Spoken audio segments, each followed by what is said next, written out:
Sino bang nagsabi sa inyong wala ng silbi ang pamahiin?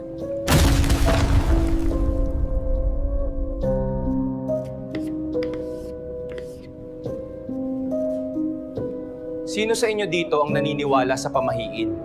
Eh sir, hindi naman totoo yung pamahiin.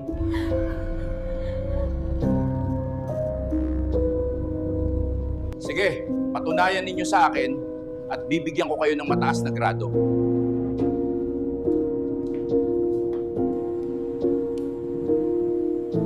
Kailangan natin makaisip ng pamahiin na imposibleng mangyari. Paano kaya kung pag nagwalis sa gabi, mamalasin? Corny nun. Dapat yung impossible talaga. Paano kaya yung pamahiin na pag humigop ka ng malakas sa harap ng kabaong ng patay, magigising? Tara, G! Sakto, may alam akong nakaburol. Medyo malayo nga lang.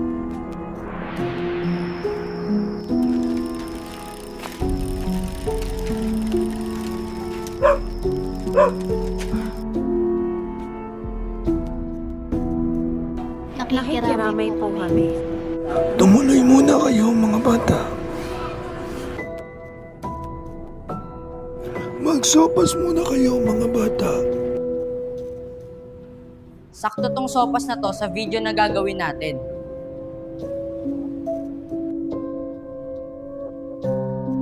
Eh Manong, pwede po ba kaming kumuha ng video para sa project namin sa school?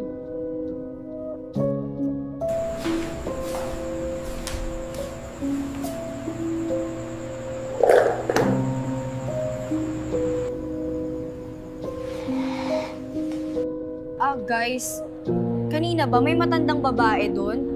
Ha? Anong matanda? Huwag kang mag-trip, okay na to. Upload na natin to mamaya. Manong, mauna na po kami at gumagabi na.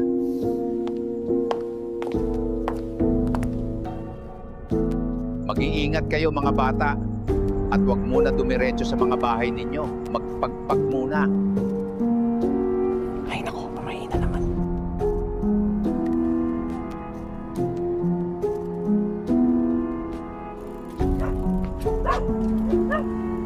Di ba sabi ni Manong, magpagpag daw muna tayo bago umuwi? Hindi nakinig ang mga bata sa payo ng matanda at ang tatlo ay dumiretso sa kanilang mga bahay.